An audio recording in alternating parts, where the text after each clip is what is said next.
Ketika aku melepaskan siapa diriku, aku menjadi diriku apa adanya. Sahabat sentuhan hati nurani, untuk mencapai keikhlasan dan kedamaian dalam hidup ini, kita harus melepaskan ego dan identitas palsu yang membelenggu. Dengan menerima diri apa adanya, kita bisa merasakan kedamaian sejati. Air adalah yang terlembut, namun ia mampu menembus batu yang terkeras. Inilah kelembutan yang mengatasi kekerasan.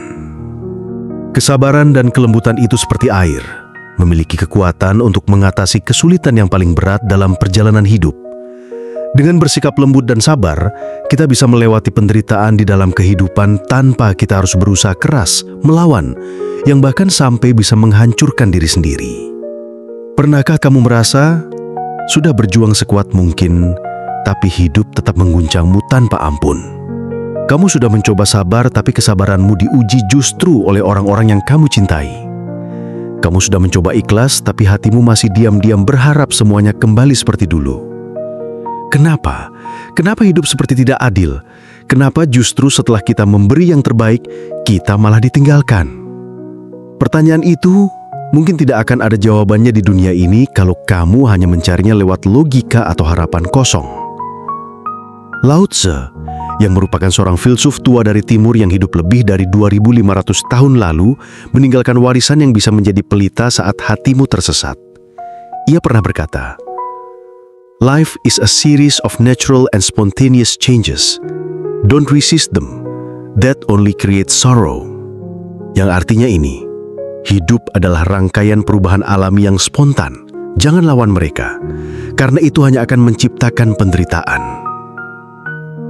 Sahabatku, mari kita membongkar inti derita yang berwujud penolakan terhadap kenyataan. Coba kita renungkan sejenak.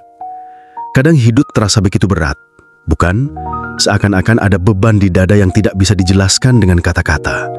Itu seringkali bukan karena masalahnya itu sendiri, tapi karena kita terus-menerus menolak kenyataan yang ada di depan mata. Kita berharap semuanya bisa kembali seperti dulu atau berharap sesuatu yang buruk tidak pernah terjadi. Padahal, semakin kita menolak, maka semakin kuat perasaan itu menekan kita. Semakin kita melawan, maka akan semakin hidup ini terasa seperti musuh yang tidak pernah mau berdamai. Ikhlas bukan berarti menyerah ya sahabatku. Banyak dari kita mungkin berpikir, ikhlas itu gampang diomongin, susah dilakuin. Itu sama aja nyerah, pasrah.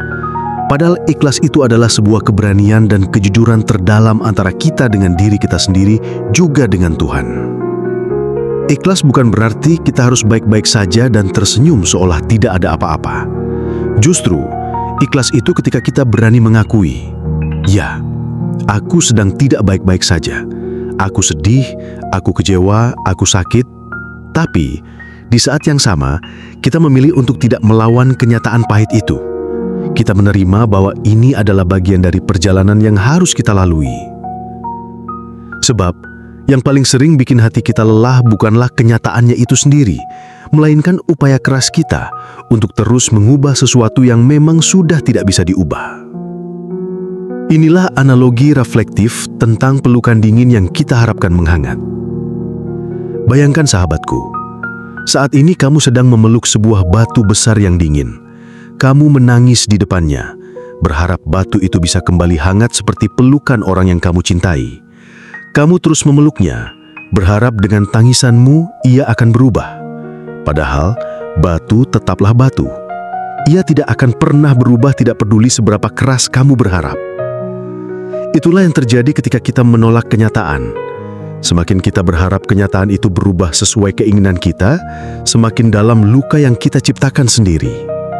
Daripada memeluk batu yang dingin, mungkin saatnya kita berani melepaskan pelukan itu, membiarkan tangan kita bebas, dan mulai melangkah maju. Kesadaran awal melawan ego bukan takdir. Sahabatku, seringkali kita merasa sedang berjuang melawan takdir, bukan? Padahal yang sebenarnya kita lawan adalah ego kita sendiri. Kita terperangkap dalam cerita yang kita ciptakan di kepala, sebuah narasi sempurna tentang bagaimana seharusnya hidup kita berjalan. Padahal, kehidupan yang nyata seringkali tidak sejalan dengan cerita itu. Namun, Lao Tse menawarkan sebuah jurus awal yang begitu mendalam untuk menemukan kedamaian. Ia mengajak kita untuk berhenti memaksa aliran air mengalir ke arah yang kita inginkan. Mengapa? Karena air yang tenang justru memiliki kekuatan untuk melewati batu yang paling keras. Dalam hidup, keikhlasan bukan tentang kehilangan, melainkan tentang berani percaya bahwa segala sesuatu sedang dalam kendalinya, meskipun saat ini kita belum mengerti alurnya. Ini adalah tentang melepaskan kendali dan membiarkan diri kita dipandu oleh aliran hidup. Lalu bagaimana caranya menuju transformasi diri? Bagaimana kita bisa menjalani keikhlasan yang tidak hanya sekedar teori, tapi benar-benar bisa kita rasakan dalam setiap detak jantung kita? Bagaimana kita bisa menjadikan kesabaran bukan sekedar penantian pasrah, melainkan sebuah kekuatan yang membawa kita kembali pulang ke dalam diri yang tenang? Di bagian selanjutnya kita akan menyelami jurus Lao Tse, ikhlas tanpa pamrih, sabar tanpa derita. Di sana kamu akan menemukan bahwa keheningan bisa menjadi kekuatan terbesar saat kamu tahu cara mendengarkannya. Bersiaplah untuk menemukan jalan baru menuju kedamaian batin. Sahabatku, pernahkah kamu merasa lelah? Lelah karena terus berjuang melawan arus, melawan takdir, melawan kenyataan yang tidak pernah sesuai dengan keinginanmu. Rasanya seperti mendayung perahu di tengah badai, padahal kita bisa memilih untuk membiarkan arus membawanya. Hari ini kita belajar dari seorang filsuf bijak bernama Lao Tse. Ia menawarkan sebuah jurus yang bisa mengubah penderitaan menjadi kedamaian. Sebuah jurus yang bukan tentang bertindak, melainkan tentang tidak bertindak. Filosofi ini disebut Wu Wei, sebuah prinsip yang sering disalahartikan sebagai pasrah atau malas, padahal maknanya jauh lebih dalam. Nah, marilah kita belajar memahami yang namanya Wu Wei yang merupakan kekuatan dalam keheningan. Lao Tse berkata, "By letting it go, it all gets done. The world is won by those who let it go." Artinya, dengan melepaskan, segalanya akan terselesaikan. Dunia ini dimenangkan oleh mereka yang berani melepaskan. Ini adalah inti dari Wu Wei, bukan tentang menyerah, tapi tentang menyadari bahwa tidak semua hal harus kita kendalikan. Ini adalah tentang melepaskan keinginan untuk memaksa, untuk mengubah, dan untuk mengendalikan hasil. Kekuatan sejati justru muncul saat kita berhenti melawan. Seringkali kita menahan diri, kita memaksakan kehendak. Tapi Lao Tse mengajarkan bahwa ikhlas dan sabar yang sejati bukanlah tentang menahan, melainkan tentang melepaskan. Bukan menunggu sesuatu dengan pasrah, tapi menerima ritme semesta ini dengan penuh kesadaran. Lalu bagaimana kita menerapkan prinsip ini dalam keseharian kita? 1. Ketika kita mendapatkan penolakan, entah itu pekerjaan, cinta, atau pertemanan, respon alami kita adalah merasa hancur dan berusaha lebih keras. Tapi jurus Lao Tse mengajarkan kita untuk berhenti memaksa, melepaskan harapan, menerima kenyataan bahwa ada jalan lain yang lebih baik. Ketika kita mengalami kegagalan, rasanya seperti kekalahan telak. Kita merasa harga diri kita jatuh. Namun Lao Tse mengajarkan kita belajar tunduk tanpa kehilangan harga diri. Kegagalan bukanlah takhir, melainkan sebuah jeda. Saat kita tunduk, kita tidak menyerah. Kita hanya mengambil posisi yang lebih rendah saja untuk melihat pemandangan yang lebih luas. Ketika kita ditinggalkan, patah hati, marah, dan dendam seringkali menguasai. Namun jurus ini mengajarkan kita belajar memberi jalan tanpa dendam. Melepaskan orang yang pergi bukan berarti kita lemah, melainkan kita memberi ruang bagi diri kita sendiri untuk sembuh dan tumbuh. Bagaimana menemukan hakikat dalam kehilangan? Ini membawa kita pada perbandingan yang menarik dengan ajaran tasawuf atau sufi. Di sana, melepaskan bukan dipandang sebagai kehilangan, melainkan sebagai jalan untuk menemukan hakikat yang sejati. Saat kita melepaskan hal-hal duniawi, harta, jabatan, atau bahkan orang, kita justru menemukan esensi diri yang selama ini tertutupi. Sebenarnya ya sahabatku, kalau kita menyadarinya, penderitaan itu adalah guru terbaik. Ada sebuah kisah reflektif tentang seorang wanita yang kehilangan segalanya. Rumahnya terbakar, pekerjaannya hilang, dan ia ditinggalkan pasangannya. Awalnya ia sangat marah dan berjuang melawan takdir. Ia terus bertanya, "Mengapa ini terjadi padaku?" Hingga suatu hari ia berhenti. Ia duduk dalam keheningan dan melepaskan semua perlawanan. Dalam keheningan itu, ia mulai menyadari bahwa ia tidak lagi terikat pada hal-hal yang dulu ia miliki.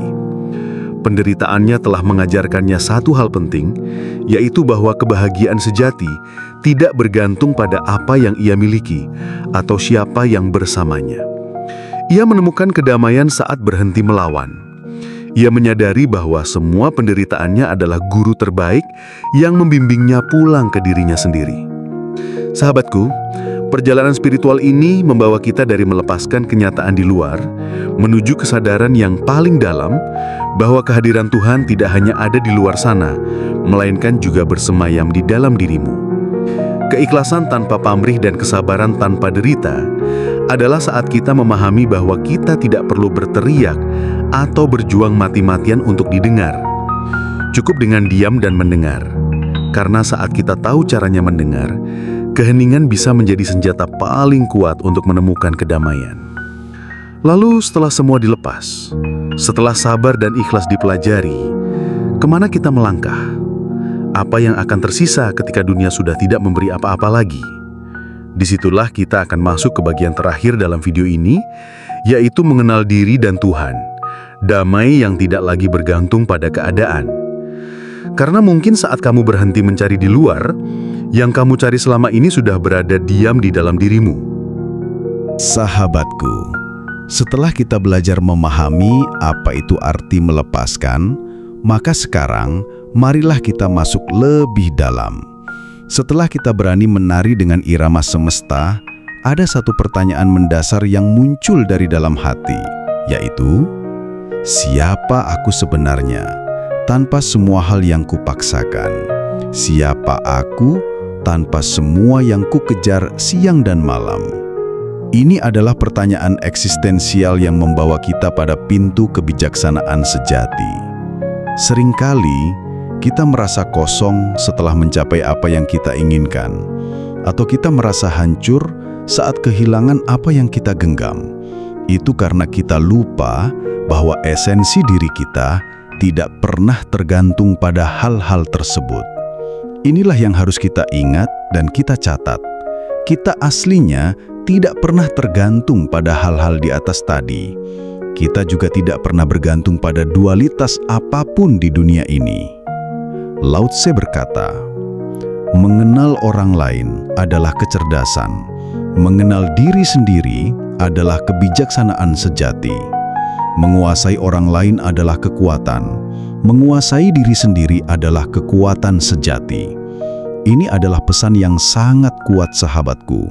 Selama ini, kita sibuk mengenal dunia luar, yaitu dunia yang berada di luar diri kita, yaitu kita mencari tahu apa yang orang lain pikirkan, mengejar standar yang ditetapkan masyarakat, atau berusaha menguasai situasi di luar diri kita sendiri. Di sini, Lao Tse mengajak kita untuk berbalik arah, membalikkan arah pandangan kita ke dalam diri, bukan lagi keluar diri. Sampai di sini, kamu makin paham.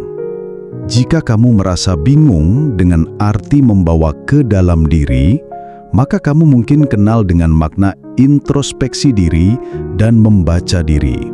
Siap ya? Mari kita lanjutkan. Apa itu kesadaran diri?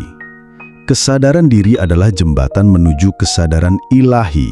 Saat kita benar-benar memahami siapa kita, yaitu memahami dengan segala kelemahan dan kekuatan diri kita sendiri, maka disitulah kita mulai merasakan kehadiran yang lebih besar dari diri kita sendiri.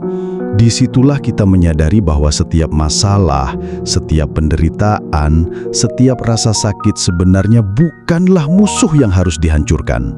Namun itu adalah sebaliknya. Masalah adalah jalan untuk kita pulang. Mereka semua adalah pesan yang memaksa kita untuk berhenti sejenak, merenung, dan kembali kepada hakikat diri. Banyak dari kita hidup di masa lalu atau masa depan. Ini bukan berarti tubuh fisik kita bisa berpindah-pindah waktu seperti di film fiksi. Tentu saja, tubuh kita tetap ada di sini, di momen ini, di sini di saat kamu mendengarkan video ini. Yang kita maksud kita hidup di masa lalu atau masa depan adalah pikiran dan perasaan kita yang terjebak di sana. Hidup di masa lalu. Ini terjadi saat kita terus-menerus memutar kembali kejadian-kejadian yang sudah berlalu di kepala kita. Mungkin kita menyesali sebuah keputusan, mengenang masa-masa bahagia yang sudah usai, atau terjebak dalam trauma yang belum sembuh. Contohnya, saat kamu sedang duduk santai, tapi tiba-tiba pikiranmu melayang ke masa lalu, memikirkan kembali sebuah kegagalan. Kamu merasa sedih, marah, atau kecewa lagi seolah-olah kejadian itu baru saja terjadi. Padahal fisikmu ada di sini, tapi hatimu dan pikiranmu masih di sana, di masa lalu, merasakan penderitaan yang sama. Akibatnya, kita tidak bisa menikmati momen saat ini. Pikiran kita tidak terfokus pada apa yang sedang kita kerjakan saat ini, sehingga dengan larinya pikiran kita ke masa lalu, seringkali membawa dampak perasaan pada saat ini yang tiba-tiba trauma, tidak tenang, dan kita seperti orang ketakutan. Bagaimana dengan hidup di masa depan?